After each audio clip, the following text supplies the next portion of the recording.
Hello friends, कैसे हैं आप लोग। आशा करते हैं आप लोग अच्छे होंगे। तो आइए घटना चक्र के नेक्स्ट पार्ट में आप लोगों का स्वागत है। तो क्वेश्चन नंबर आज 98 से शुरू करेंगे। निम्न में से कौन सा सक्षम साक्षी है? संयोग साक्षी, बलात्संग की पीड़िता, रिश्तेदार और इनमें से सभी। तो इनमें से सभी सक्षम साक्षी हो जाएंगे। नेक्स्ट आ जाओ। कौन सा प्रावधान उपबंधित बताता है कि पागल व्यक्ति एक सक्षम साक्षी हो सकता है? तो कौन सी धारा बताता है कि पागल व्यक्ति एक सक्षम साक्षी हो सकता है? 84, 118, 119, उपयुक्त में से कोई नहीं। तो कौन सा बताता है? 118। धारा 118 के स्पष्टीकरण में बताया गया है। किस में बताया गया है? धारा 118 के स्पष्टीकरण में पागल व्यक्ति भी साक्ष्य दे सकता है। कब दे सकता है? जब तक कि वह पागलपन के कारण उससे किए गए प्रश्नों को समझने से या युक्तिसंगत उत्तर देने में असमर्थ ना हो। नेक्स्ट क्वेश्चन आ जाओ। नेक्स्ट क्वेश्चन कहता है कि धारा 118 का संबंध है किससे है? न्यायाधीश और मजिस्ट्रेटों से। कौन साक्ष्य दे सकता है? अपराधी से साक्षियों की संख्या से। तो कौन अपराध दे सकता है? 118। कौन अपराध दे सकता है? 118 के अंतर्गत कौन है? कौन साक्ष्य दे सकता है? 121 में न्यायिक मजिस्ट्रेट और इनकी बातें 121। अपराधी 133 में है, साक्षियों की संख्या 134 में है। अपराधी 133 में, न्यायिक मजिस्ट्रेट 121 में, 118 में कौन साक्ष्य दे सकेगा उसके बारे में बताया गया। नेक्स्ट आ जाओ। किस साक्ष्य देने से पूर्ण रूप से अक्षम माना गया? किसे साक्ष्य देने से पूर्ण रूप से मतलब मना कर दिया, अक्षम माना गया? पागल को। ये तो आप 118 का इलस्ट्रेशन पढ़ लिए, तो इसे तो माना ही गया है, सक्षम माना गया। अतिवृद्ध, इसे भी सक्षम माना। छोटा बालक, शिशु, इसे भी इनमें से कोई नहीं। तो इनमें से कोई नहीं, अक्षम माना गया। 118 के अनुसार सभी व्यक्ति सक्षम साक्षी होंगे। यह बात पूर्ण रूप से न्यायालय के विवेक पर छोड़ दिया जाएगा कि प्रत्येक व्यक्ति जो साक्षी बनकर उसके सामने न्यायालय आया या देखेगा और पूछेगा कि कौन सक्षम। अगर यहाँ जड़ दिया होता तो उसे मार देते, वो अक्षम हमेशा होता, क्योंकि जड़ मतलब शुरू से पागल। तो जड़ अगर आता या इडियट आता तो वो मार देते, लेकिन इसमें इडियट नहीं है। इडियट अगर कहीं भी दिखाई देगा तो तुरंत मार देना, ठीक है। अब आ जाओ, देखो यहाँ दिया होगा, समझने या युक्ति संगत उत्तर देने के योग्य है या नहीं। अक्षम बनाने वाले का कारण यह हो सकता है कि वह बहुत छोटा बच्चा है, बहुत ही वृद्ध अवस्था में, या शरीर या मन के किसी भी रोग से पीड़ित हो। पागल व्यक्ति भी पूर्ण रूप से अक्षम नहीं है। ये इंपॉर्टेंट है, ठीक है। अब नेक्स्ट आ जाओ। नेक्स्ट क्या कहता है? निम्न व्यक्ति साक्ष्य देने के लिए सक्षम नहीं होंगे। अंतराल में पागल व्यक्ति, वह व्यक्ति जो बोलने में असमर्थ है। किसी व्यक्ति के विरुद्ध दंडिक कार्रवाइयों में उस व्यक्ति की पत्नी। कोमल वय का व्यक्ति जो उससे किए गए प्रश्नों को समझने या युक्त संगत उत्तर देने में असमर्थ है। यही हो जाएगा, डी वाला ऑप्शन सही हो जाएगा। तो अब आ जाओ, क्या क्या दिया है? कोमल वह व्यक्ति जो उससे किए गए प्रश्नों को समझने या युक्त संगत उत्तर देने में असमर्थ है। भारतीय 118 के उपबंधों के अनुसार सक्षम साक्षी नहीं होगा। जबकि पागल 118 के स्पष्टीकरण के दंडिक कार्रवाइयों में पत्नी 120 में, जो व्यक्ति बोलने में असमर्थ है 119 में सक्षम साक्षी हो जाएगा। नेक्स्ट आ जाओ। 118 निम्न में से कौन सक्षम साक्षी नहीं? बच्चा, अभियुक्त, पागल जो पागलपन के कारण उससे किए गए प्रश्नों को युक्त संगत उत्तर देने से निवारित हो। तो इसमें निवारित हो तो सी हो जाएगा। इसके डिटेल को पढ़ लेते हैं। भारतीय साक्ष्य अधिनियम की धारा 118 स्पष्टीकरण के अनुसार कोई भी पागल व्यक्ति साक्ष्य देने के लिए अक्षम नहीं है जब तक कि वह अपने पागलपन के कारण उससे किए गए प्रश्नों को समझने से या युक्त संगत उत्तर देने से निवारित ना हो। इस प्रकार स्पष्टीकरण विकल्प सी, पागल व्यक्ति जो उपयुक्त स्थितियों में निवारित है, सक्षम नहीं है। इनमें से कौन सक्षम नहीं है? बधिर, अवयस्क, मानसिक रूप से विक्षिप्त, मूक। तो मानसिक रूप से विक्षिप्त। नेक्स्ट आ जाओ।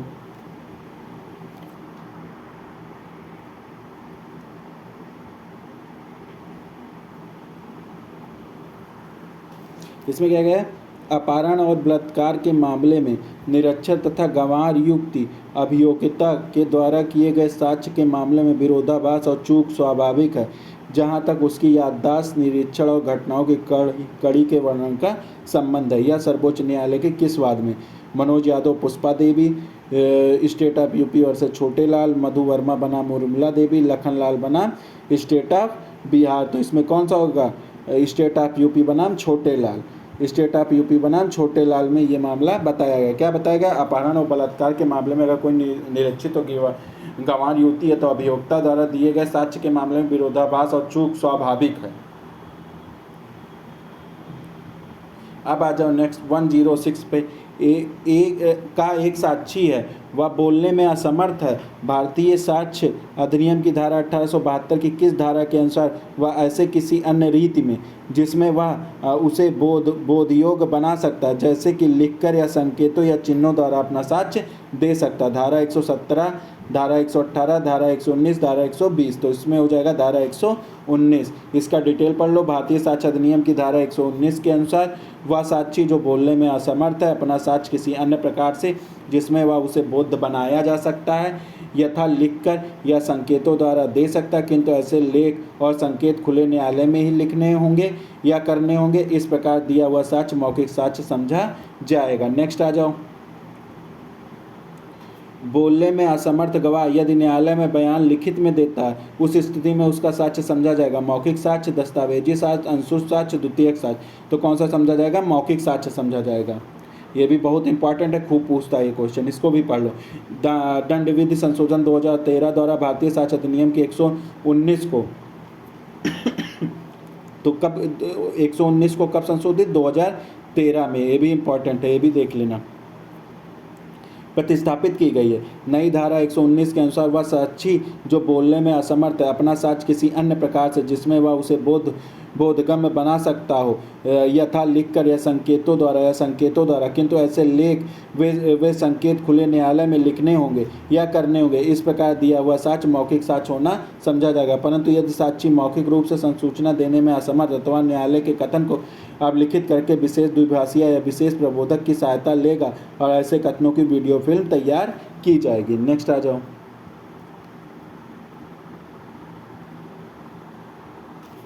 ऐसा कोई साक्षी जो बोलने में असमर्थ है अपना साक्ष्य कुछ खुले न्यायालय में लिख कर दे रहे, इस प्रकार का दिया गया साक्ष्य कैसा माना जाएगा?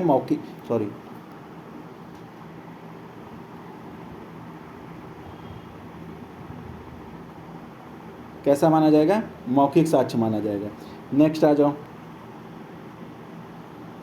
मूक साक्षी द्वारा खुले न्यायालय में लिखकर दिए गए साक्ष्य दस्तावेजी, मौखिक, संदेहास्पद, अग्राह्य होंगे, मौखिक होंगे। कौन से होंगे? मौखिक होंगे। नेक्स्ट आ जाओ।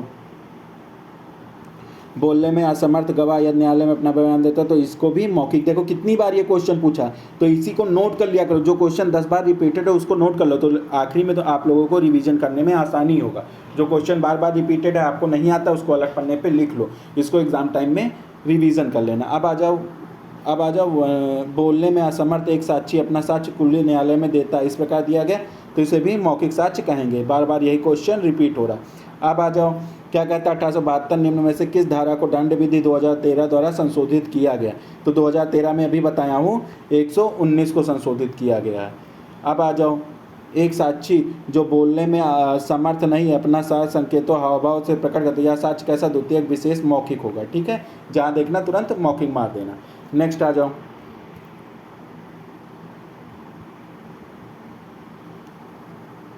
क्या कहता है? मूक साक्षी के संबंध में निम्नलिखित कथनों में कौन सा गलत है? अब ये देखो गलत है पूछ रहा है। एक मूक साक्षी अपना साक्ष्य खुले न्यायालय में लिखकर दे सकता है, सही है। एक मूक साक्षी अपना खुले न्यायालय में संकेतों द्वारा दे सकता है, सही है। एक मूक साक्षी द्वारा न्यायालय में साक्ष्य लिखकर दिया गया या दस्तावेजी नहीं मौखिक कहलाता है, यही गलत हो जाएगा। एक मूक साक्षी किसी ऐसे प्रकार का साक्ष्य दे सकता है जिसे वह बोधगम्य बना सकता है, 119 में ये पढ़ चुके हो। अब आ जाओ। नेक्स्ट आ जाओ। निम्नलिखित में से कौन सा विधिक रूप से सही है? एक पागल व्यक्ति सक्षम साक्ष्य नहीं दे सकता, वह साक्षी जो बोलने में असमर्थ साक्ष्य नहीं दे सकता, सही है पूछ रहा है। किसी व्यक्ति के विरुद्ध आपराधिक कार्यों में उस व्यक्ति के पति पत्नी सक्षम साक्षी होंगे, तो ये सब इसमें पागल व्यक्ति सक्षम साक्षी होता है, नहीं दे सकता, नहीं दे सकता।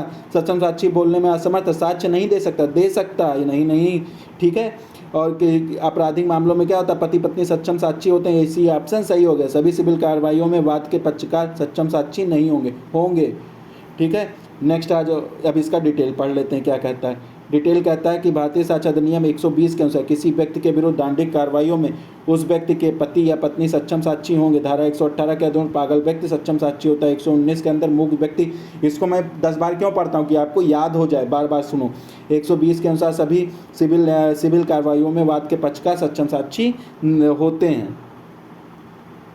नेक्स्ट आ जाओ, फिर क्या कहता है, पति और पत्नी विधि में एक व्यक्ति होते हैं के सिद्धांत का प्रतिबंध हटाती है 120 के अनुसार किसी भी व्यक्ति के विरुद्ध दांडिक कार्रवाइयों में उस व्यक्ति के पति पत्नी सक्षम साक्षी होंगे या होंगी। धारा 119 मूक व्यक्ति द्वारा, धारा 122 विवाहित स्थिति के दौरान दी गई संसूचना तथा धारा 123 राज्य के कार्यकलापों के बारे में साक्ष्य के संबंध में प्रावधान किया गया। नेक्स्ट आ जाओ, नेक्स्ट क्या कहता है कि किस धारा में यह प्रावधानित किया गया, सभी सिविल कार्रवाइयों में वाद के किसी भी पक्षकार पति या पत्नी सक्षम साक्षी होंगे। 120 121 किस में बताया गया, 120 में बताया गया। ये ए ऑप्शन सही हो जाएगा।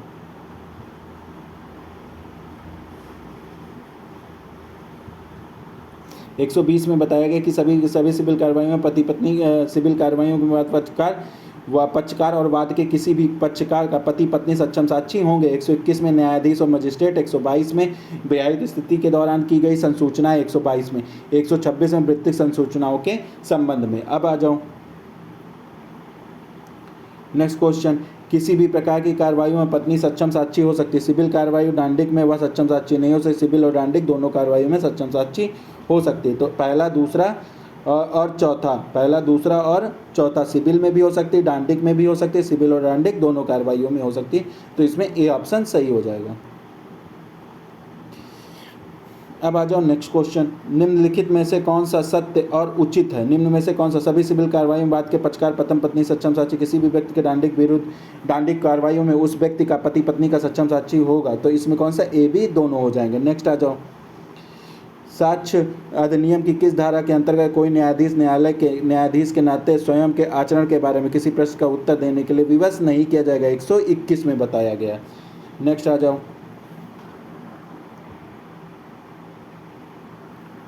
इसको डिटेल पढ़ लेते हैं। 121 के अंतर्गत किसी न्यायालय के न्यायाधीश मजिस्ट्रेट न्यायालय में ऐसे न्यायाधीश के नाते स्वयं आचरण के बारे में किसी भी प्रश्न का उत्तर देने के लिए विवश नहीं किए जाने का उपबंध किया, किंतु उस न्यायालय के विशेष आदेश से ऐसा किया जा सकता है जिसके अधीन वह न्यायाधीश अथवा मजिस्ट्रेट आते हैं। तो ये अपवाद हो गया, उस न्यायालय के आदेश से किया जा सकता है जिसके अधीन वे न्यायिक और मजिस्ट्रेट आते हैं।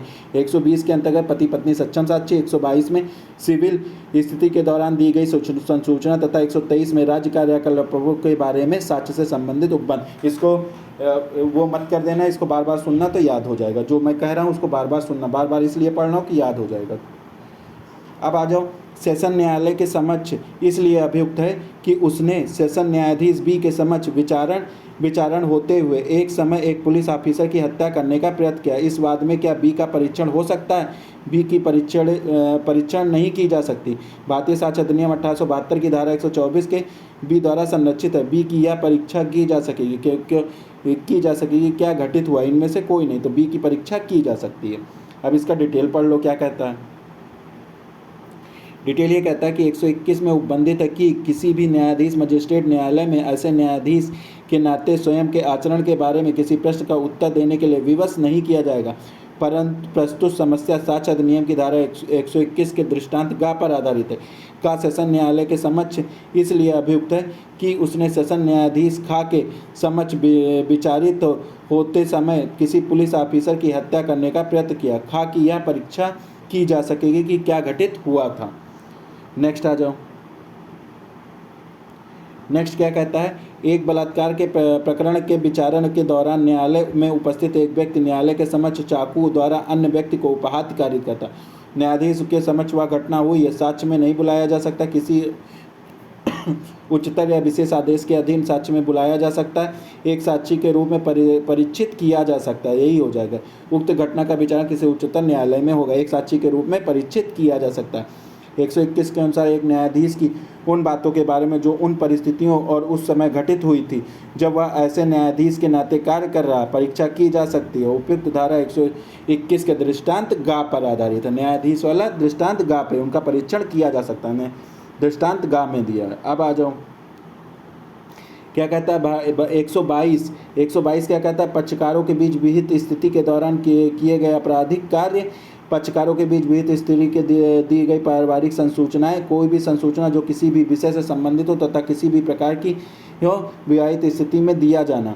पक्षकारों के बीच वैश्विक और वैध संसूचनाएं उनकी विवाहित स्थिति के दौरान। तो इसमें कौन सा ऑप्शन हो जाएगा, सी ऑप्शन हो जाएगा। अब इसका डिटेल पढ़ लेते हैं।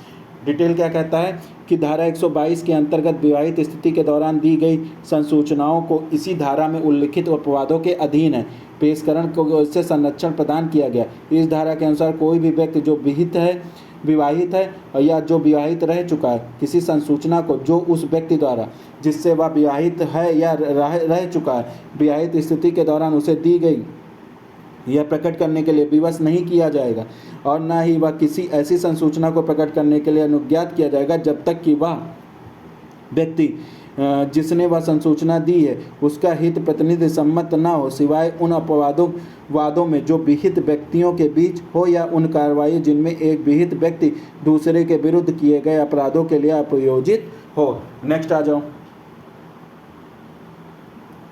नेक्स्ट क्या कहता है, भारतीय साक्ष्य 18 कौन सी धारा विवाहित स्थिति के दौरान दी गई संसूचना को प्रकट करने के से संरक्षित कर दिया। 122 में पति पत्नी विवाह दी गई संसूचना को अनुमति है, किसमें है, पति पत्नी के बीच विवाद, पति पत्नी के बीच अभियोजन, सूचना देने वाले संबंध व्यक्ति उपयुक्त सभी। इसका डिटेल पढ़ लेते हैं। क्या कहता है, भारतीय साक्ष्य अधिनियम के 122 के अनुसार कोई भी व्यक्ति जो विवाहित रह चुका है ऐसे किसी संसूचना को जो वैवाहिक स्थिति के दौरान विवाह के पक्षकारों ने एक दूसरे को दी थी प्रकटीकरण हेतु ना तो बाध्य किया जाएगा और ना ही अनुज्ञात किया जाएगा। इस नियम का निम्नलिखित अपवाद है।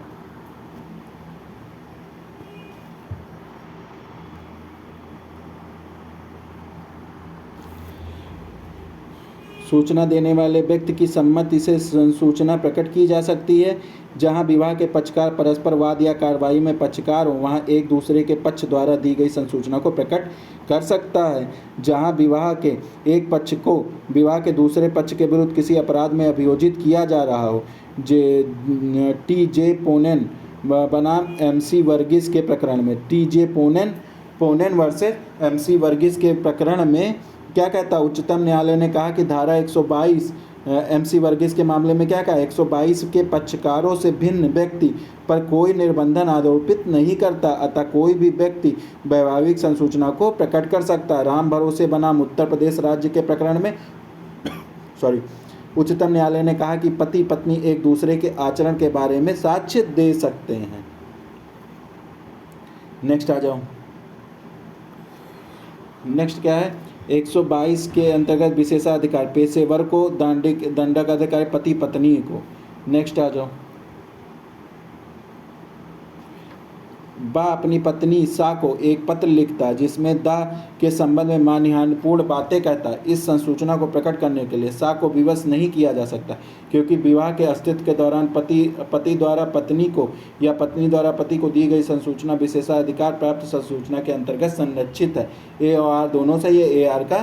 RA का सही स्पष्टीकरण है। ये इंपॉर्टेंट है, इसको खूब पढ़ना, 2-3 बार पढ़ना और समझना।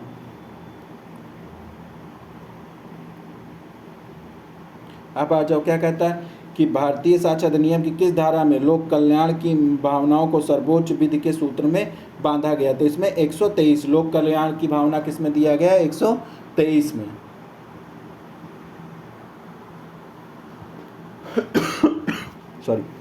स्टेट ऑफ पंजाब बनाम SS सिंह के बाद में भारतीय साक्ष्य अधिनियम की धारा 123 पर विचार करते हुए उच्चतम न्यायालय ने अब निर्धारित किया कि धारा 123 लोक कल्याण की भावनाओं का सर्वोच्च विधि के सिद्धांत पर आधारित है। धारा 123 के अनुसार कोई भी व्यक्ति राज्य के कार्यकलापों संबंधित अप्रकाशित अभिलेख से उत्पन्न साक्ष्य नहीं दे सकता सिवाय उपबंधित विभाग के प्रमुख अधिकारी की अनुज्ञा का।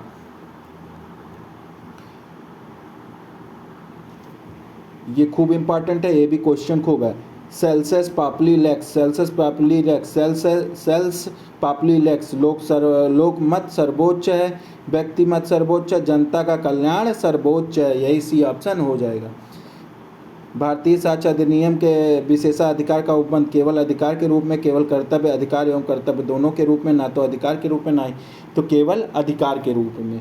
धारा 123 एवं 124 के अर्थों में कहा जा सकता है कि अधिनियम के अंतर्गत विशेषाधिकार का उपबंध केवल अधिकार के रूप में, ये भी इम्पॉर्टेंट है।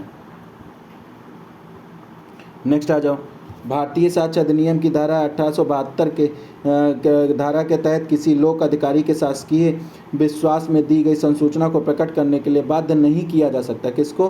धारा 123, धारा 124, धारा 125, धारा 126। तो कौन सा है?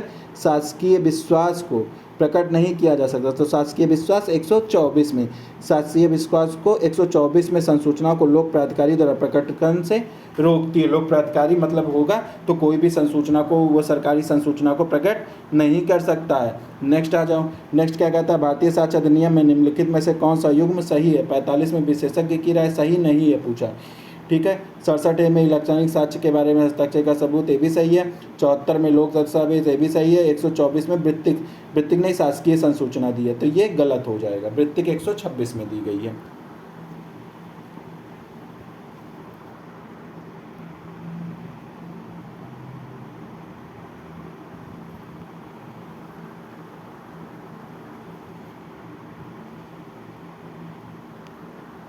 नेक्स्ट आ जाओ, निम्न में से कौन सा मिलान सही नहीं है? सत्युतापूर्ण पारदर्शी 154 में, होस्टाइल विटनेस 154 में, स्वामित्व के प्रमाण देने का दायित्व 110 में, ठीक है। पजेशन के बारे में 110 के बारे में, स्मरण शक्ति को ताजा 159 में, व्यवसाय संचार 100, यही हो जाएगा डी, 126 हो जाएगा ये।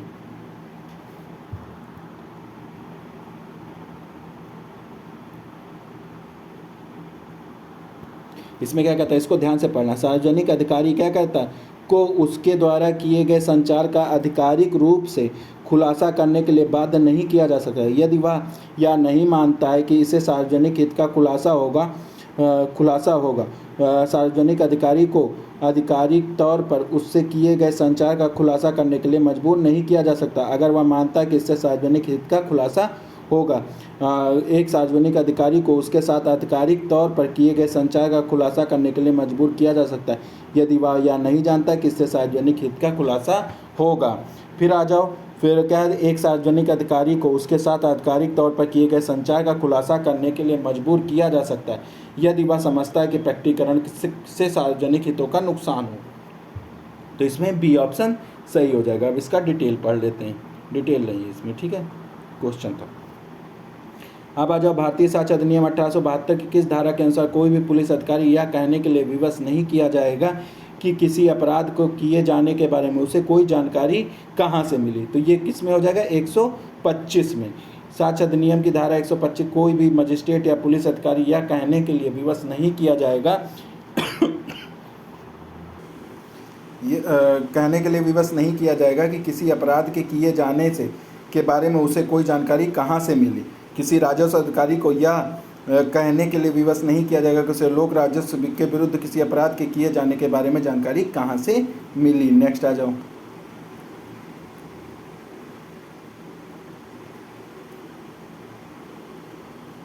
नेक्स्ट क्या कहता है? किसी राजस्व अधिकारी को यह बताने के लिए विवश नहीं किया जाएगा कि उसे लोक राजस्व के विरुद्ध कारित किए गए अपराधों की सूचना कहाँ से मिली। तो इसमें कौन सा धारा हो जाएगा? 125 हो जाएगा। 125 के अनुसार किसी भी राजस्व अधिकारी को यह कहने के लिए विवश नहीं किया जाएगा कि उसे लोक राजस्व के विरुद्ध किसी अपराध के किए जाने की जानकारी कहाँ से मिली।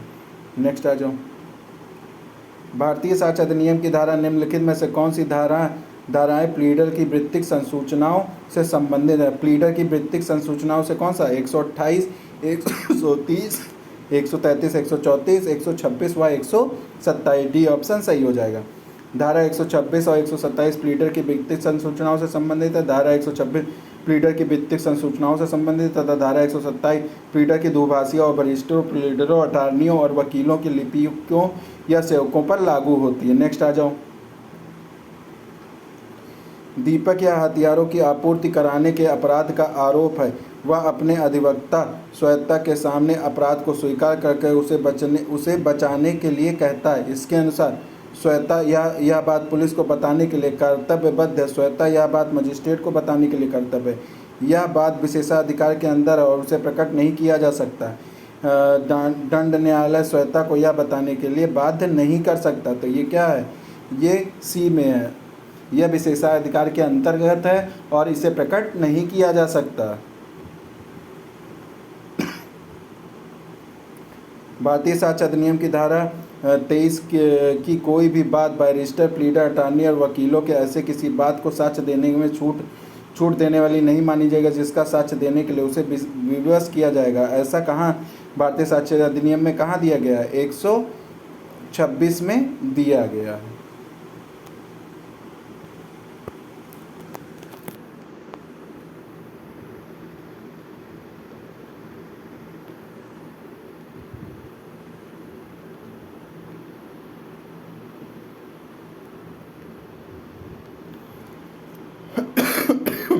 सॉरी, भारतीय साक्ष्य 1872 की धारा 23 में कोई भी बात किसी बैरिस्टर, प्लीडर, वकीलों को किसी ऐसी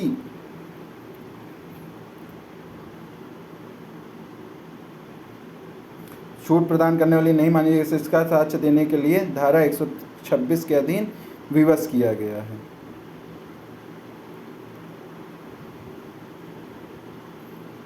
अब आ जाओ नेक्स्ट,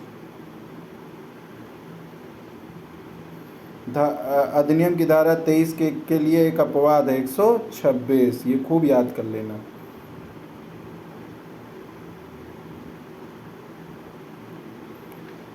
ए एक मौकिल बी एक वकील से कहता है कि मैं फर्जी डीड का उपयोग करके एक संपत्ति पर कब्जा करना चाहता हूं, जिसके लिए मैं आपके द्वारा मुकदमा दर्ज करने का अनुरोध करता हूं। यह साक्ष्य अधिनियम 126 के अनुसार इस वार्तालाप की कानूनी स्थिति क्या है? वार्तालाप प्रकटीकरण से सुरक्षित है, वार्तालाप प्रकटीकरण से सुरक्षित नहीं है, सीमित सुरक्षा प्रदान की जा सकती, इस वार्तालाप को अस्वीकार किया जाता। वार्तालाप प्रकटीकरण से सुरक्षित नहीं है। क्यों नहीं है? अब नीचे पढ़ लेते हैं। 126 परंतु 1 के अनुसार किसी भी अवैध प्रयोजन को अग्रसर करने में दी गई संसूचना प्रकटीकरण से संरक्षित नहीं है। हो जाएगा तो संरक्षित है, नहीं हो रहा है तो संरक्षित नहीं है, यही बात पकड़ना। वकील और मुवक्किल के मध्य संसूचना है, सभी स्थितियों को प्रकटीकरण से संरक्षित किया गया। प्रकटीकरण से संरक्षित नहीं है यदि यह किसी ऐसे अपराध से संबंधित है जो विनियोजन के पश्चात कारित किया गया हो, यदि यह विनियोजन के पूर्व कारित अपराध से संबंधित हो। प्रकटीकरण से संरक्षित है यदि यह अवैध उद्देश्यों की पूर्ति के लिए किया गया हो। तो इसमें क्या है, इसको डिटेल में पढ़ो। भारतीय साक्ष्य अधिनियम 172 के 126 में वकील और मुवक्किल के मध्य की गई संसूचना संरक्षित है, परंतु किसी अवैध प्रयोजन के अग्रसर करने में दी गई कोई भी ऐसी संसूचना तथा ऐसा कोई भी तथ्य जो किसी वकील या ऐसे किसी हैसियत के नियोजन के अनुक्रम में संरक्षित किया गया, जिससे दर्शित हो कि उसके नियोजन के प्रारंभ के पश्चात कोई भी अपराध कपट किया गया, ऐसी संसूचना संरक्षित नहीं होती। अतः प्रश्नानुसार यह संरक्षण वियोजन के पश्चात अपराध के बारे में की जा सकती, जिसके कारण प्रकटीकरण संरक्षित नहीं है।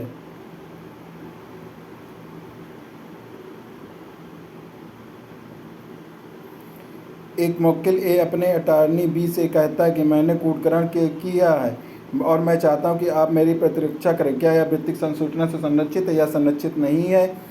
यह संसूचना एक स्वीकृति है, तथ्यों से साबित प्रकटीकरण से संरक्षित है, क्योंकि वो कर गया तब आया है। तो इसमें क्या कहता है 126 के दृष्टांत का पर के अनुसार कक्षीकार ए बी से कहता है कि मैंने कूटरचना की है और मैं चाहता हूं कि आप मेरी प्रतिरक्षा करो। यह सूचना प्रकटीकरण से संरक्षित है, क्योंकि ऐसे व्यक्ति की प्रतिरक्षा आपराधिक प्रयोजन नहीं जिसका दोषी होना ज्ञात हो। निम्नलिखित में से कौन सा सही सम्मिलित नहीं है? साक्षी की विश्वसनीयता पर अधिक्षेप, पक्षद्रोही साक्ष्य, स्मृति ताजा करना, वृत्तिक संसूचना है। तो इसमें क्या, इसका डिटेल, इसमें कौन सा डी ऑप्शन हो जाएगा? इसमें क्या कहता है? भारतीय साक्ष्य अधिनियम की वृत्तिक संसूचना का संबंध 126 में है। धारा 155 में साक्षी की विश्वसनीयता पर अधिक्षेप से संबंधित प्रावधान है। धारा 154 पक्षकार द्वारा अपने ही साक्षी से प्रश्न कर सकता है। 159 में स्मृति ताजा कर सकता है। नेक्स्ट आ जाओ। फिर मिला वैवाहिक संसूचना 122, शासकीय संसूचना 124, वृत्तिक संसूचना 126, विधिक सलाहकारों की गोपनीय संसूचना 127। कौन सा सम्मिलित नहीं है? तो विधिक सलाहकारों से यही वाला सम्मिलित नहीं है। 122 में वैवाहिक संसूचना, ये भी सब सही है। विधिक सलाहकारों की गोपनीय संसूचना का प्रावधान कहाँ किया गया है, कहाँ दिया गया है प्रावधान? 129 में किया है। 127 के अनुसार, धारा 126 के अनुसार 126 में जो दुभाषिया बैरिस्टर, प्लीडर, अटॉर्नी, वकीलों, लिपिकों या सेवकों पर लागू होगा, इसका उपबंध करती है।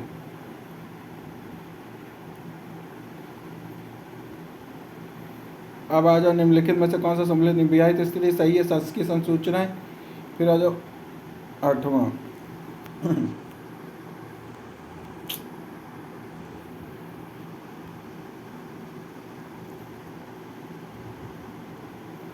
विधिक सलाहकारों की गोपनीय संसूचना। भारतीय साक्ष्य अधिनियम में निम्नलिखित में से कौन सी धारा प्लीडर की वृत्तिक संसूचना है? प्लीडर की 100 वृत्तिक संसूचना 126 और 127। नेक्स्ट आ जाओ, विषय वस्तु किस धारा में है? विवाहित स्थिति 122 में, ये भी हो गया। राज्यों के कार्यकलाप, ये भी सही है। विधिक सलाहकारों की गोपनीय संसूचना 128 में, 129 में है, इसी को गलत कर दो। अपराधी 133 में, ये भी सही है। विधिक सलाहकारों की गोपनीय संसूचना का प्रावधान 129 में किया गया। 128 में साक्ष्य देने के लिए स्वमोह उद्धत होने से विशेषाधिकार अभिव्यक्ति व्यक्ति नहीं हो सकता का उपबंध किया गया। अन्य सभी विकल्प सही सम्मिलित हैं। भारतीय साक्ष्य अधिनियम की धारा 1872 के निम्नलिखित में से कौन सा विशेषाधिकार संसूचना की श्रेणी में नहीं आता है? तो विवाहित स्थिति आ जाओ, क्या है? विवाहित स्थिति के दौरान में की गई संसूचना, ऐसे साक्षी द्वारा की गई संसूचना जो मौखिक रूप से संसूचित करने में अक्षम है। शासकीय संसूचना, वृत्तिक संसूचना। तो इसमें कौन सा हो जाएगा? बी ऑप्शन हो जाएगा। 122 विवाहित स्थिति के दौरान दी गई संसूचना, 124 शासकीय संसूचना तथा धारा 126 वृत्तिक संसूचना प्रावधानित है। और ये सभी विशेषाधिकृत संसूचनाएं हैं जब ऐसे साक्षी द्वारा की गई संसूचनाएं जो कि मौखिक रूप से संसूचित करने में अक्षम है। विशेषाधिकृत संसूचना नहीं है। नेक्स्ट आ जाओ। नेक्स्ट क्या कहता है? नेक्स्ट कहता है कि भारतीय साक्ष्य अधिनियम की धारा 129 यह कहती है कि कोई भी व्यक्ति किसी भी गोपनीय संसूचना को प्रकट करने के लिए विवश नहीं किया जाएगा। शिक्षक, विद्यार्थी, कंपनी ग्राहक, उसके विधिक सलाहकार, यही हो जाएगा वृत्तिक सलाहकार। 129 के अनुसार किसी भी व्यक्ति को किसी भी गोपनीय संसूचना को प्रकट करने के लिए विवश नहीं किया जाएगा जो उसके और उसके विधिक सलाहकारों के मध्य हुई है। नेक्स्ट आ जाओ। नेक्स्ट क्या कहता है? नेक्स्ट क्वेश्चन क्या कहता है? प्रत्येक सुसंगत तथ्य एक ग्राह्य तथ्य नहीं है, किंतु प्रत्येक ग्राह्य तथ्य एक सुसंगत तथ्य होता है। ये भारतीय साक्ष्य अधिनियम की किस धारा में के तहत ग्राह्य है? तो इंडियन एविडेंस 1872 के 6 से लेके 55 में, 1872 130, 131, 132 और 126 उससे 129, 121 से 129। तो इसमें डी ऑप्शन हो जाएगा। क्या पूछा इसमें? भारतीय साक्ष्य किन धाराओं में ग्राह्य नहीं है? पूछा है ग्राह्य नहीं है, तो किस में नहीं है? यही 121 से 129, 121 से 129 साक्षियों के विषय में साक्ष्य से नियम वर्णित है, जिसके अंतर्गत तथ्य ग्राह्य नहीं होते, जबकि धारा 6 से 55 के अंतर्गत सुसंगत तथ्य ग्राह्य होते हैं। इसी तरह धारा 130 से 31 में कुछ साक्ष्यों को पेश किया जाए। 132 से 132 में सही उत्तर देने की बाध्यता का उल्लेख किया गया। नेक्स्ट आ जाओ। 131 धारा 131 को संशोधित किया गया। कब संशोधित किया गया है? 2000, 1999, 2002, 2001। कब किया गया है? 2000 द्वारा संशोधित। 31 को सूचना अधिनियम प्रौद्योगिकी 2000 इलेक्ट्रॉनिक अभिलेख शब्द को प्रतिस्थापित किया गया है। यह अधिनियम 17/10/2000 से प्रभाव में लाया गया। नेक्स्ट आ जाओ। भारतीय साक्ष्य निम्नलिखित में से कौन सी धारा उन दस्तावेजों या इलेक्ट्रॉनिक अभिलेखों के पेश किए जाने संबंधित जिसमें कोई दूसरा व्यक्ति जिसका उन पर कब्जा है पेश करने से इनकार कर सकता है? तो इसमें कौन सा हो जाएगा? 130, 131, 129, 132। तो इसमें कौन सा हो जाएगा? 131। नेक्स्ट आ जाओ।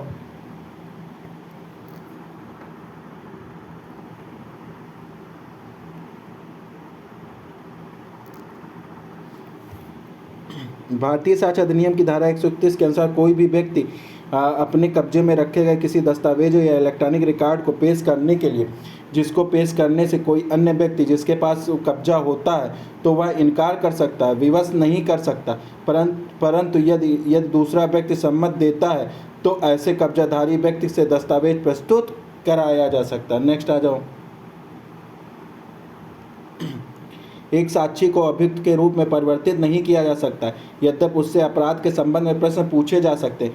यह विशेषाधिकार भारतीय साक्ष्य अधिनियम 1872 की कौन सी धारा में? 148 में, 163 में, 131 में, 132 में। कहाँ दिया है? 132 में। 132 के अंतर्गत किसी साक्षी को इस आधार पर क्षम्य नहीं माना जाएगा कि उत्तर उसे अपराध में फंसाएगा, किंतु इसका तात्पर्य यह नहीं होता कि साक्षी को अभियुक्त के रूप में परिवर्तित कर दिया जाता है। नेक्स्ट आ जाओ। किसी भी साक्षी से प्रश्न पूछा गया और वह विवाद से सुसंगत है तथा यदि वह उत्तर देता है तो वह दंडिक कार्रवाइयों में फंस सकता है, तो ऐसे प्रश्न का उत्तर देने के लिए साक्षी को बाध्य किया जा सकता है, बाध्य नहीं किया जा सकता। न्यायालय अवधारित कर सकेगा, उपयुक्त में से कोई नहीं, तो बाध्य किया जा सकता है। धारा 132 में यह उपबंध किया गया कि कोई भी साक्षी किसी प्रश्न का उत्तर देने के लिए जो विवादक तथ्यों से सुसंगत देने के लिए बच नहीं सकेगा। इन आधारों पर वे उत्तर उसे किसी दंडिक शास्त्र या संप्रहरण के अधीन करते हैं या प्रवृत्त रखते हैं, परंतु ऐसे किसी उत्तर का जिसके लिए साक्षी का बाध्य किया गया उसके विरुद्ध साक्ष्य नहीं दिया जाएगा और न ही उसके आधार पर अभियोजित किया जाएगा। भारतीय साक्ष्य अधिनियम की धारा 132 का परंतु स्वयं के दोषी होने के विरुद्ध का नियम का एक पहलू है। भारतीय साक्ष्य अधिनियम की धारा 132 की नीति न्याय के साक्ष्य को सुनिश्चित करती। खूब इंपॉर्टेंट, इसको खूब पढ़ना। दोनों ए और आर सही है तथा आर ए का सही स्पष्टीकरण करता है। फिर नेक्स्ट आ जाओ, क्या कहता है? दोनों ए आर दोनों सही है, आर ए का सही स्पष्टीकरण नहीं करता। ए सही है, आर गलत है। ए गलत है, आर सही, तो ए ऑप्शन सही हो जाए। ए आर सही है और ए आर का सही स्पष्टीकरण करता है। फिर आ जाओ। भारतीय साक्ष्य अधिनियम में निम्नलिखित से किस धारा के अंतर्गत सह अपराधी अभियुक्त के व्यक्ति के विरुद्ध सक्षम साक्षी होता है? किसमें होता है? 133 में। धारा 133 के अनुसार सह अपराधी अभियुक्त व्यक्ति के विरुद्ध सक्षम साक्षी होगा और कोई भी दोष सिद्ध केवल इसलिए अवैध नहीं किया जाएगा कि वह किसी सह अपराधी के संयुक्त परिसाक्ष्य के आधार पर किया गया है। नेक्स्ट आ जाऊं। सह अपराधी, अब ये भी खूब इंपॉर्टेंट, सह अपराधी अभियुक्त व्यक्ति के विरुद्ध सक्षम साक्षी होगा। सह अपराधी विश्वास योग्य नहीं है जब तक कि उसके साक्ष्य को अतिरिक्त विशिष्टियों से संपुष्टि नहीं कर लिया जाता। ए आर दोनों सही, लेकिन आर ए का सही व्याख्या नहीं करता है। अब इसका डिटेल पढ़ लो। 113 के 33 के अनुसार सह अपराधी अभियुक्त व्यक्ति के विरुद्ध सक्षम साक्षी होगा, सह अपराधी का साक्ष्य सुसंगत माना जाता है। 114 के दृष्टांत खा के अनुसार सक्षम साक्षी होते हुए भी विश्वास के योग्य नहीं है जब तक कि तात्विक विशिष्टियों से उसकी संपुष्टि नहीं हो जाती है। इसमें कौन सा हो जाएगा? B option. ए आर दोनों सही, लेकिन आर ए की सही व्याख्या नहीं कर, ए आर दोनों सही परंतु आर ए की सही व्याख्या नहीं करता है। सह अभियुक्त की अपराध स्वीकृति को माना जाता है मजबूत साक्ष्य, कमजोर साक्ष्य, कोई भी साक्ष्य नहीं, अपर्याप्त, कमजोर साक्ष्य माना। सह अभियुक्त का साक्ष्य कमजोर, खूब इंपॉर्टेंट है, इसे खूब पढ़ना। नेक्स्ट आ जाऊं।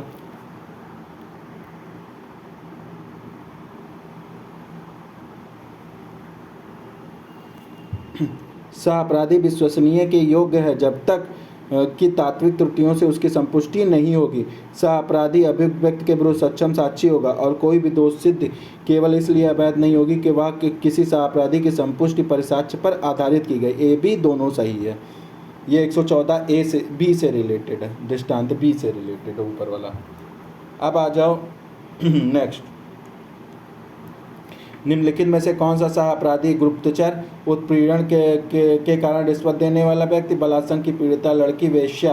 तो इसमें क्या हो जाएगा? वेश्या।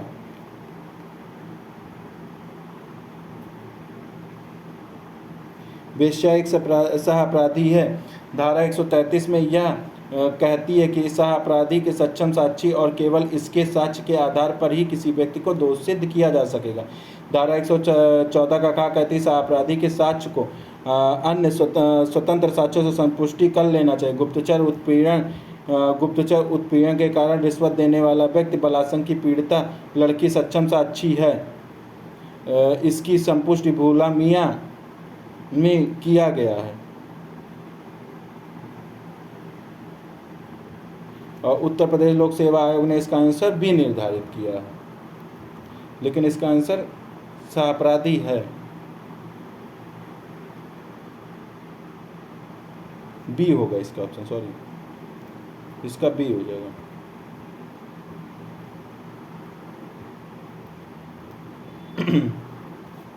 सहअपराधी अब नहीं है। ट्रैप साक्षी, एक लड़की जिसका बलात्कार हुआ है, हत्या का पारदर्शी साक्षी, उपयुक्त सभी। डगडू बनाम महाराष्ट्र आज खूब पूछा है, इसको खूब पढ़ना। यूपी 2012 में भी पूछा, सबूत 22 में पूछा। सबूत के भार सहअपराधी पक्षद्रोही रजिस्ट्रेट, तो किससे संबंधित? सहअपराधी से संबंधित। डगडू बनाम महाराष्ट्र राज्य के सहअपराधी से संबंधित। इस बात में न्यायालय के सामने यह प्रश्न था कि क्या सहअपराधी सक्षम साक्षी हो सकता है तथा क्या सहअपराधी असंपुष्टि परिसाक्ष्य के आधार पर दोष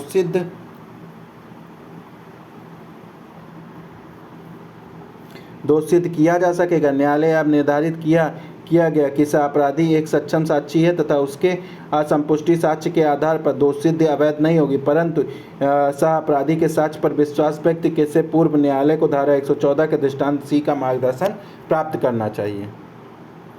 भुवनी साहू बनाम किंग एम्परर, इसमें किस धारा से जुड़ा हुआ? ये 133 से, भुवनी साहू 133 से। अब इसका डिटेल पढ़ लेते हैं। इसका डिटेल क्या कहता है? भुवनी साहू बनाम किंग एम्परर भारतीय साक्ष्य अधिनियम धारा 133 से संबंधित। इसमें कहा गया सहअपराधी के साक्ष्य से संबंधित भारतीय विधि के नियम भी वही हैं जो इंग्लिश विधि के हैं। धारा 133 तथा धारा 114 के दृष्टांत खा के आधार पर किसी सहअपराधी के असंपुष्टि साक्ष्य पर कार्य अवैध नहीं है। यह सावधानी का नियम जो विधि का नियम बन गया है कि सहअपराधी के साक्ष्य को विश्वास करना सुरक्षित नहीं है जब तक कि अन्य साक्ष्यों से समर्थन ना प्राप्त हो। निम्नलिखित कथनों के कारण को सही विकल्प लिखे। सहअपराधी के साक्ष्य को अत्यधिक सावधानी एवं सविच्छा से स्वीकार किया जाना चाहिए, सही है। वह क्षमा की आशा रखता है या उसे क्षमा मिल चुकी है, इसलिए वह अभियोजन का पक्ष लेता है। बी भी सही है, लेकिन दोनों की एक दूसरे की व्याख्या नहीं करता है, स्पष्टीकरण नहीं करता है। पढ़ लो क्या कहता है। यद्यपि साक्ष्य अधिनियम धारा 133 के अंतर्गत स्पष्ट कथित है कि सहअपराधी अभियुक्त व्यक्ति के विरुद्ध सक्षम साक्षी होगा और कोई भी दोष सिद्ध केवल इसलिए अवैध नहीं होगा कि वह किसी सहअपराधी के असंपुष्टि परिसाक्ष्य के आधार पर की गई, किंतु धारा 114 के दृष्टांत खा इस विषय पर महत्वपूर्ण स्पष्टीकरण भी देता है कि न्यायालय यह उपधारित कर सकता है कि सहअपराधी विश्वसनीयता के योग्य है जब तक कि तात्विक विशिष्टियों से उसकी संपुष्टि नहीं होती है। प्रश्न का कथन इसी दृष्टांत पर आधारित होने के कारण सत्य। द्वितीय कथन ऐसे साक्षी के संव्यवहार पर आधारित है जिसे न्यायालय के द्वारा क्षमा प्रदान करके सरकारी गवाह बनाया गया। ऐसे साक्षी प्रायः सहअपराधी भी होते हैं। नेक्स्ट आ जाओ।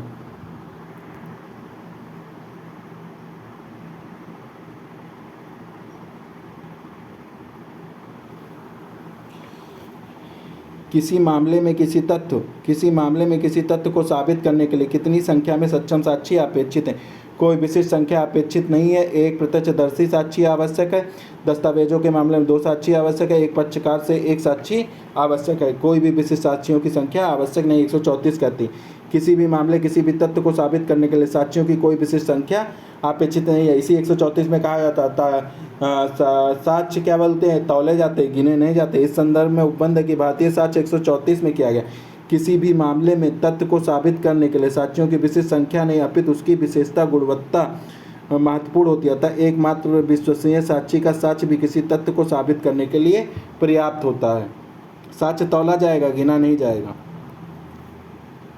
किसी भी तथ्य को साबित करने के लिए कितने साक्षियों की आवश्यकता है? कम से कम 1, कम से कम 2, 3 में से कम नहीं। कोई भी विशेष संख्या अपेक्षित नहीं है। 134 कहता है। ये आ जाओ, ये क्वेश्चन खूब इंपॉर्टेंट, खूब पूछता है। साक्ष्य को तौला जाएगा, गिना नहीं जाएगा। भारतीय साक्ष्य अधिनियम निम्नलिखित से कौन से धारा में?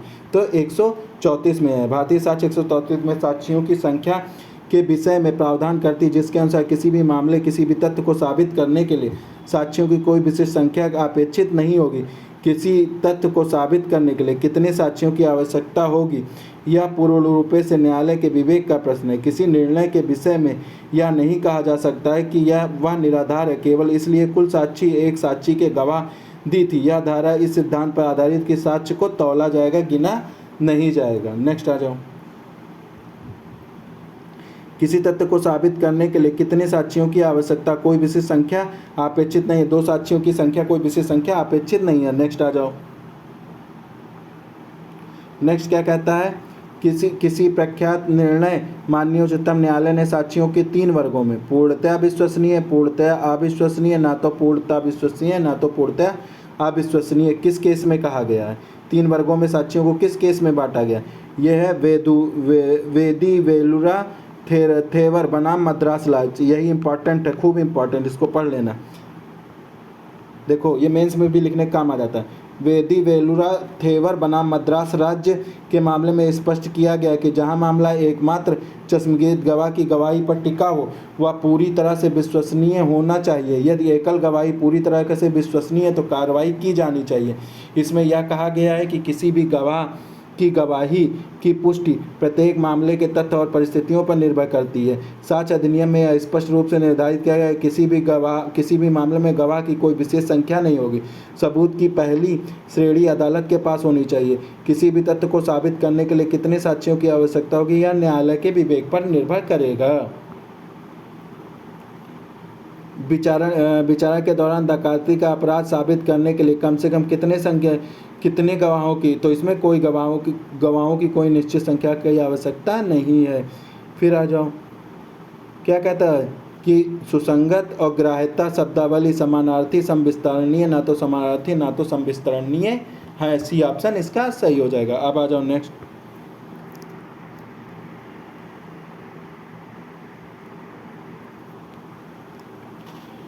साक्ष्य अधिनियम में ग्राह्यता शब्द को परिभाषित या स्पष्टीकरण नहीं किया गया। ग्राह्यता शब्द को 134 में ग्राह्यता से संबंधित है। 136 1 के अनुसार ग्राह्यता से तात्पर्य ग्रहण करने या स्वीकार करने से है। इसका कारण यह है कि साक्ष्य को सुसंगत तथ्यों तक सीमित रखा जाए तथा विवादक तथ्य को उचित सीमा से बाहर रोका जाए, अतः दोनों को समानार्थी और न तो विस्तारणीय कहा जाएगा। खूब पूछता है, इंपॉर्टेंट है ये भी। नेक्स्ट क्वेश्चन आ जाओ। साक्ष्य अधिनियम में कौन सी धारा प्रावधान करती है कि न्यायाधीश ग्राह्यता के बारे में निश्चय करेगा। धारा 5, धारा 23, धारा 136, धारा 148। तो ग्राह्यता के बारे में कौन, 136। ग्राह्यता के बारे में 136 न्यायाधीश ग्राह्यता के बारे में निश्चय करेगा। खूब इंपॉर्टेंट है, खूब पढ़ना इसे जितनी बार हो सकना उतनी बार पढ़ लेना, इसको नोट भी कर लेना अलग से। धारा 136 यह उपबंध करती कि जब वाद का कोई पक्षकार किसी तथ्य का साक्ष्य पेश करता है तब न्यायाधीश साक्ष्य देने वाले पक्षकारों से पूछ सकता है कि अब कथित तथ्य यदि साबित हो जाए तो किस प्रकार सुसंगत होगा, और यदि न्यायालय यह पाए कि वह तथ्य सुसंगत होगा तो न्यायाधीश उस साक्ष्य को ग्रहण कर लेगा, अन्यथा नहीं। अब आ जाओ नेक्स्ट क्वेश्चन। दिल्ली उच्च न्यायालय के किस मुकदमे में गवाहों की सुरक्षा के बारे में मार्गदर्शक निर्देश जारी की गई। नीलम कटारा का मुकदमा, नैना साहनी का मुकदमा, उपहार सिनेमा का मुकदमा, संसद भवन का हमला का मुकदमा। तो इसमें कौन, नीलम कटारा का मुकदमा हो जाएगा। नीलम कटारा का बाद 2003 के मामले में दिल्ली उच्च न्यायालय ने साक्ष्यों की सुरक्षा के बारे में मार्गदर्शक निर्देश जारी किए थे। किसी वाद का सफल या असफल होना गवाहों पर निर्भर करता है, इसलिए बिना भय पक्षपात के गवाही देने के लिए उसे सुरक्षा देना आवश्यक है, जिसे हेतु न्यायालय में मार्गदर्शक निर्देश दिए गए थे। नेक्स्ट आ जाओ। किसी तथ्य के जिसका किसी विवादक तथ्य के हेतु या परिणाम होना कथित है साबित करने की प्रस्तावना की गई है, और मध्यांतरित तथ्य खा का गा और घा जिसका इसके पूर्व का उस विवादक तथ्य के हेतु के परिणाम माना जा सकेगा, अस्तित्व में होना दर्शित किया जा सकेगा। न्यायालय पहले तथ्य का को साबित करने पर जोर देगा। न्यायालय पहले खा का घा को साबित करने पर जोर। न्यायालय खा घा के साबित किए जाने के पूर्व का के साबित किए जाने की अनुज्ञा दे सकेगा, या का साबित किया जाना अनुज्ञात करेगा।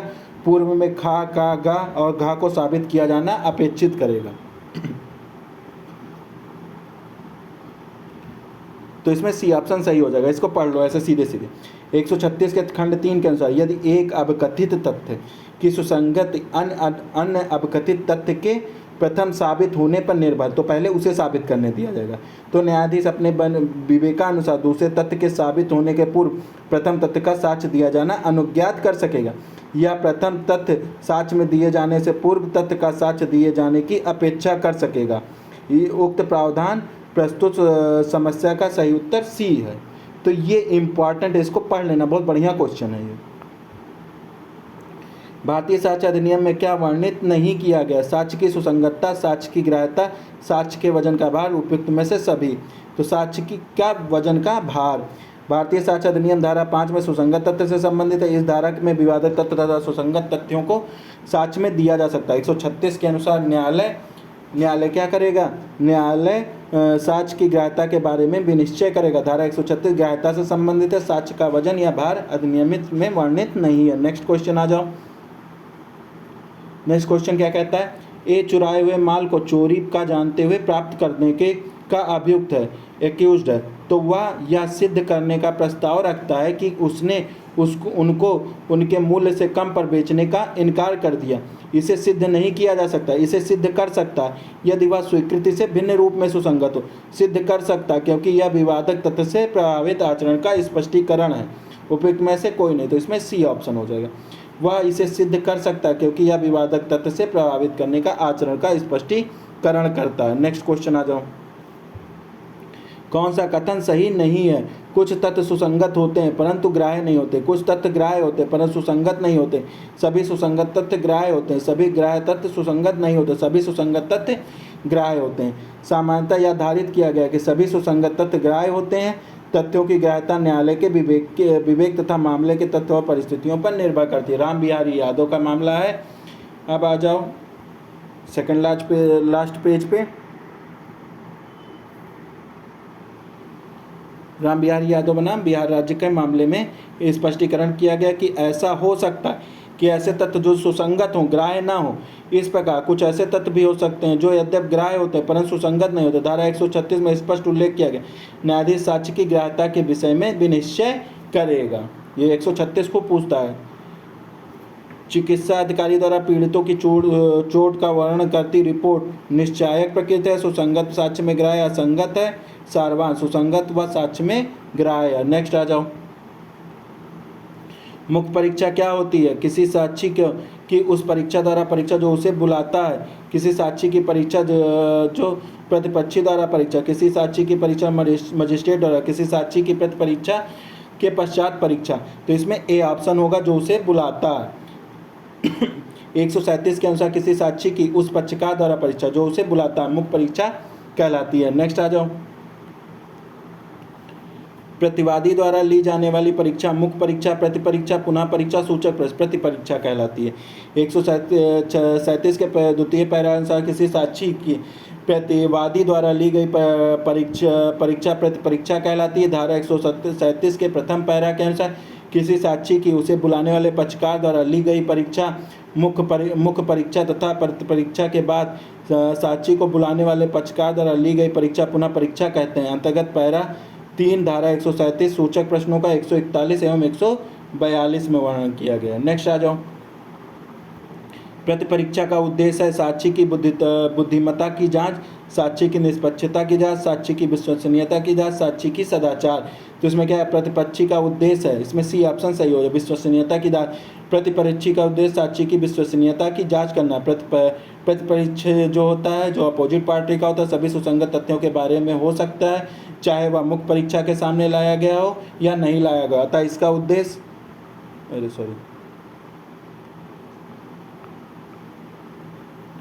इसका उद्देश्य साक्षी द्वारा कही गई बातों की ताकत को कम या नष्ट करना है। इसका उद्देश्य जाहिर करना भी है कि साक्षी योग्य नहीं है। कि प्रतिपरीक्षा सबसे प्रभावी साधन है सत्य का पता लगाने का। किसी भी साक्षी की प्रतिपरीक्षा के बाद उसका पक्षकार द्वारा जिसे उसने बुलाया परीक्षा उसकी होगी मुख्य परीक्षा, अतिरिक्त परीक्षा, पुनः परीक्षा, पुनः प्रतिपरीक्षा। तो इसमें क्या होगी? पुनः परीक्षा हो जाएगी। नेक्स्ट आ जाओ। धारा 137 के पैरा 3 के अनुसार किसी साक्षी की प्रति परीक्षा के पश्चात उसकी उसकी उस पक्षकार द्वारा जिसने उसे बुलाया था परीक्षा तथा पुनः परीक्षा कहलाएगी। साक्षी की पुनः परीक्षा भारतीय साक्ष्य अधिनियम 1872 के अधीन है। अधिकार के रूप में कोई नई बात उठाई जा सकती, कोई नई बात उठाई नहीं जा सकती। न्यायालय के अनुमति से कोई बात उठाई जा सकती है। उपयुक्त में से कोई नहीं, न्यायालय की अनुमति से कोई नई बात उठाई जा सकती है। इसका डिटेल पढ़ लेते हैं। क्या कहता है? कहता है भारतीय साक्ष्य अधिनियम 138 के अनुसार न्यायालय की अनुमति से नई बात उठाई जा सकती है। इस धारा के अनुसार पुनः परीक्षा की बातों का स्पष्टीकरण प्रति उद्दिष्ट होगी जो प्रति परीक्षा के निर्दिष्ट हुए हों तथा पुनः परीक्षा में न्यायालय की अनुज्ञा से कोई नई बात प्रविष्ट की गई हो तो प्रतिपक्षी उस बात के बारे में अतिरिक्त परीक्षा कर सकेगा। नेक्स्ट क्वेश्चन आ जाओ। वादी की पुनः परीक्षा जो कुछ भी मुख्य साक्ष्य में बच गया है उसकी पूर्ति के उद्देश्य के लिए हो सकती है। जो मामले प्रतिपक्षी में उल्लिखित है उनके स्पष्टीकरण के उद्देश्य में हो सकती है। जो मामले मुख्य परीक्षा में उल्लिखित है उनके स्पष्टीकरण के उद्देश्य में हो सकते हैं। उपयुक्त में से सभी। तो जो मामले प्रतिपक्षी के उल्लिखित हों उनके स्पष्टीकरण के उद्देश्य में हो सकती है। इसका डिटेल पढ़ लेते हैं। क्या कहता है? भारतीय साक्ष्य अधिनियम 138 का परीक्षा का क्रम बताया गया है। सर्वप्रथम साक्षी मुख्य परीक्षा होगी, उसके बाद प्रतिपक्षी द्वारा प्रति परीक्षा होगी, उसके बाद पुनः परीक्षा होगी। किसी भी साक्षी की परीक्षा उसकी मुख्य परीक्षा के बाद हो सकती है। न्यायालय की अनुमति से नई बात उठाई जा सकेगी। पुनः परीक्षा उन बातों के स्पष्टीकरण की प्रथम दृष्टिया होगी जो प्रति परीक्षा के निर्दिष्ट हुई हो तथा पुनः परीक्षा न्यायालय की अनुज्ञा से कोई नई धारा में प्रविष्ट की गई हो तो प्रति परीक्षा उन बातों के बारे में अतिरिक्त परीक्षा कर सकेगा। अब नेक्स्ट आ जाओ। लास्ट पेज आज का हो जाएगा।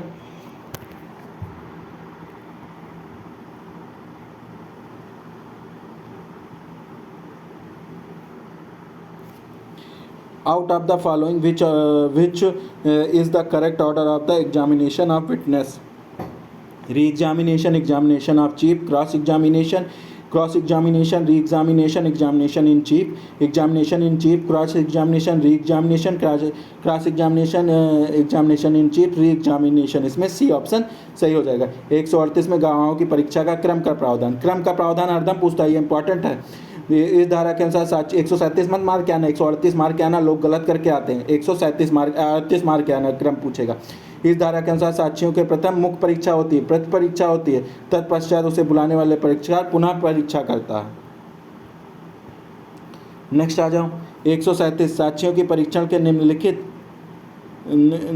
कौन सा क्रम सही है? पुनः परीक्षा, मुख्य परीक्षा, प्रति परीक्षा, पुनः परीक्षा, मुख्य परीक्षा, प्रति परीक्षा, पुनः परीक्षा। सी ऑप्शन सही हो जाएगा। नेक्स्ट आ जाओ।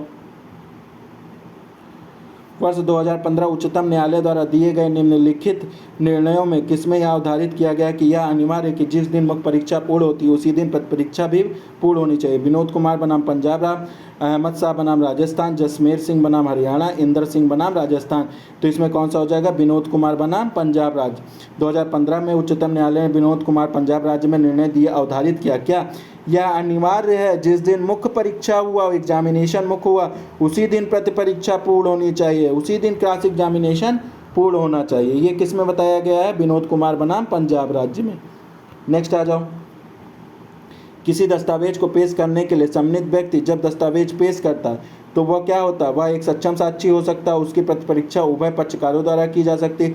उसकी प्रतिपरीक्षा न्यायालय की अनुमति से की जा सकती है। वह साक्षी नहीं होगा, इसलिए उसकी प्रतिपरीक्षा नहीं होगी। की जा सकती है जब उसको साक्षी के तौर पर बुलाया नहीं जा सकता। डी ऑप्शन हो जाएगा। इसका डिटेल पढ़ लेते हैं। क्या कहता है? 139 में बताया गया के अनुसार किसी भी दस्तावेज को पेश करने के लिए सम्मानित व्यक्ति केवल इस तथ्य के कारण कि वह उसे पेश करता साक्षी नहीं हो सकता तथा यदि जब तक वह साक्षी के तौर पर नहीं बुलाया जाता उसकी परीक्षा नहीं हो सकती है। नेक्स्ट आ जाओ। जहां वादी अपने शक्ति के कब्जे के अधीन दस्तावेजों के आधार पर वाद लाता है वहां उसे इसको या इसकी प्रतिलिपि को प्रस्तुत करना वाद पत्र के साथ साक्ष्य देते समय विवादकों की रचना के समय जब न्यायालय आदेश करे तो कब होगा? वाद पत्र के साथ। जहां वादी अपनी शक्ति और कब्जे के अधीन दस्तावेज के आधार पर वाद लाता है वहां इसको इसकी प्रतिलिपि और वाद पत्र के साथ प्रस्तुत करना चाहिए। नेक्स्ट आ जाओ। निम्नलिखित में से कौन सा सत्य और उचित है? कोई भी व्यक्ति सिर्फ इसलिए साक्षी नहीं हो सकता कि उसे किसी दस्तावेज को पेश करने के लिए तलब किया गया। किसी भी व्यक्ति को परीक्षा तभी हो सकती है जब उसे साक्षी के रूप में बुलाया जाता है। ये भी दोनों सही है। इसका डिटेल पढ़ लेते हैं क्या कहता है। 139 के अनुसार क्या कहता है? कोई भी व्यक्ति सिर्फ इसलिए साक्षी नहीं हो सकता कि उसे किसी दस्तावेज को पेश करने के लिए सम्मत या तलब किया गया। किसी भी साक्षी को परीक्षा तभी हो सकती है जब उसे साक्षी के रूप में बुलाया गया। नेक्स्ट आ जाओ। नेक्स्ट क्या कहता है? परीक्षा के संबंध में निम्नलिखित में से कौन सा कथन सही है? चरित्र का साक्ष्य देने वाले साक्षियों की परीक्षा की जा सकती है। परीक्षा में सूचक प्रश्न नहीं पूछे जा सकते हैं। किसी दस्तावेज को पेश करने के लिए बुलाया गया व्यक्ति की परीक्षा की जा सकती है। किसी साक्षी को उसके द्वारा पूर्वोत्तर में किए गए लिखित कथन के बारे में परीक्षा नहीं की जा सकती। तो ए ऑप्शन इसमें सही हो जाएगा। धारा 140 के अंतर्गत सील का साक्ष्य देने वाले साक्षियों की परीक्षा और पुनः परीक्षा की जा सकती है, परंतु हत्या के मुकदमे में ऐसा साक्ष्य अनावश्यक और असंगत है। इम्पॉर्टेंट है ये, ठीक है। Okay, thank you. इतना आप समाप्त हो गया, बाकी मिलते हैं नेक्स्ट लेक्चर में।